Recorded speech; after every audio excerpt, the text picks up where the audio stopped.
बीते कई दिनों से उत्तर प्रदेश के अलग अलग जिलों से लगातार खबरें आ रही थीं कि स्कूल जाने वाले बच्चे सर्दी, खांसी, बुखार और निमोनिया जैसी गंभीर बीमारियों की चपेट में आ रहे हैं। कई सरकारी अस्पतालों में बच्चों की ओपीडी में अचानक बढ़ोतरी दर्ज की गई और कुछ जगहों पर तो स्कूल जाते वक्त रास्ते में ही बच्चों की तबीयत बिगड़ने की घटनाएं सामने आईं। इन हालातों को देखते हुए अभिभावकों में डर बैठ चुका था और वे लगातार प्रशासन से स्कूलों को बंद करने की मांग कर रहे थे। इसी दबाव और जमीनी हालात को देखते हुए उत्तर प्रदेश की योगी आदित्यनाथ सरकार ने एक बेहद अहम और राहत भरा फैसला लिया। नमस्कार साथियों, स्वागत है आपका वीएनटीवी न्यूज़ नेटवर्क पर, जहां हम लाते हैं आपके लिए खास खबरें। उत्तर प्रदेश इस समय भीषण शीतलहर की गिरफ्त में है। पहाड़ों से आ रही बर्फीली हवाएं मैदानों तक हड्डियों को चीर देने वाली ठंड बनकर पहुंच रही हैं। सुबह के समय घना कोहरा, ठिठुरन भरी हवा और दिन भर सूरज की आंख मिचौली ने आम जनजीवन को बुरी तरह प्रभावित कर दिया है।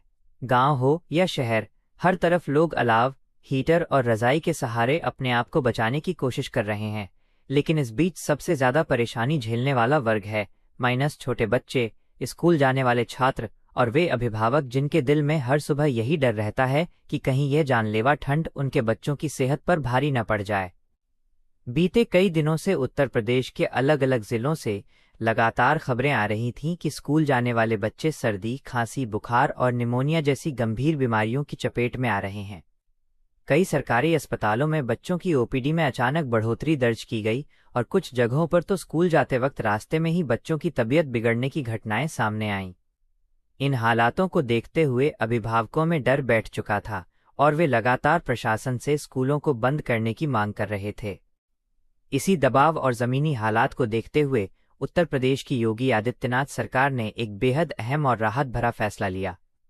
मुख्यमंत्री योगी आदित्यनाथ ने अधिकारियों के साथ आपात बैठक कर ये निर्देश जारी किए कि राज्य के सभी सरकारी और निजी स्कूलों में 14 जनवरी तक शीतकालीन अवकाश घोषित किया जाए। यह फैसला केवल कागजों पर नहीं, बल्कि बच्चों की सुरक्षा और स्वास्थ्य को ध्यान में रखकर लिया गया है। इस फैसले के पीछे केंद्र सरकार और प्रधानमंत्री नरेंद्र मोदी की सोच भी अहम भूमिका में नजर आती है। पिछले कुछ समय से प्रधानमंत्री मोदी लगातार राज्यों को ये निर्देश दे रहे थे कि बच्चों और बुजुर्गों की सुरक्षा को लेकर किसी भी तरह की लापरवाही न बरती जाए।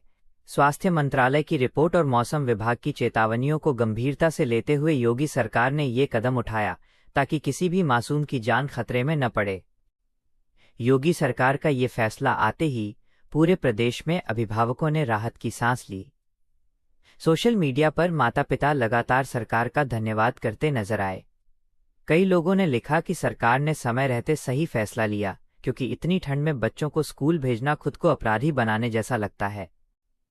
ग्रामीण इलाकों की बात करें तो वहां हालात और भी ज्यादा गंभीर हैं। कई गांवों में बच्चे सुबह 4-5 डिग्री तापमान में बिना हीटर, बिना गर्म क्लासरूम के स्कूल जाते हैं। कई जगहों पर स्कूल भवनों में खिड़कियां टूटी हुई हैं, फर्श पर ठंडा सीमेंट है और बच्चे जमीन पर बैठकर पढ़ाई करते हैं। ऐसे में ये फैसला किसी वरदान से कम नहीं माना रहा। योगी सरकार ने यह भी साफ कर दिया है कि जहां जरूरत होगी वहां ऑनलाइन पढ़ाई का विकल्प दिया जाएगा ताकि बच्चों की पढ़ाई पूरी तरह बाधित न हो। लेकिन प्राथमिकता साफ है, पहले बच्चों की जान और सेहत, बाद में पढ़ाई। यहाँ पर यह सवाल उठना लाजमी है कि आखिर हर साल ठंड में ऐसी नौबत क्यों आती है? क्यों हर साल स्कूल बंद करने की नौबत आती है? क्या हमारे स्कूलों में बुनियादी सुविधाओं की कमी है? क्या ग्रामीण क्षेत्रों में बच्चों के लिए गर्म क्लासरूम, हीटर और पर्याप्त इंतजाम नहीं है? ये सवाल सिर्फ सरकार से नहीं, बल्कि पूरे सिस्टम से पूछा जाना चाहिए।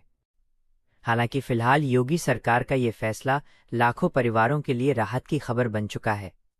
ये फैसला दिखाता है कि जब सरकार जमीन की सच्चाई को समझती है तो फैसले भी इंसानियत वाले होते हैं। प्रधानमंत्री नरेंद्र मोदी और मुख्यमंत्री योगी आदित्यनाथ की जोड़ी को लेकर अक्सर कहा जाता है कि ये दोनों बड़े फैसले लेने से पीछे नहीं हटते। चाहे कोरोना का समय हो, मुफ्त राशन योजना हो या फिर बच्चों की सुरक्षा से जुड़ा ये फैसला, हर बार सरकार ने समय रहते कदम उठाकर लाखों लोगों को राहत दी है।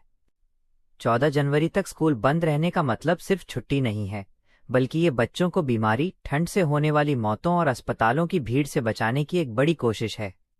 ये फैसला बताता है कि सरकार के लिए सिर्फ आंकड़े नहीं, बल्कि हर बच्चा, हर परिवार मायने रखता है। अब सवाल ये है कि क्या 14 जनवरी के बाद हालात सुधरेंगे? क्या ठंड का प्रकोप कम होगा? क्या स्कूल फिर से खोले जाएंगे? या फिर सरकार को छुट्टियां और बढ़ानी पड़ेंगी? इन सवालों के जवाब आने वाले कुछ दिनों में मिलेंगे, लेकिन फिलहाल यूपी के लाखों घरों में यही चर्चा है। चलो, सरकार ने सही समय पर सही फैसला लिया। इसी के साथ साथियों, मिलते हैं किसी और खबर में। धन्यवाद।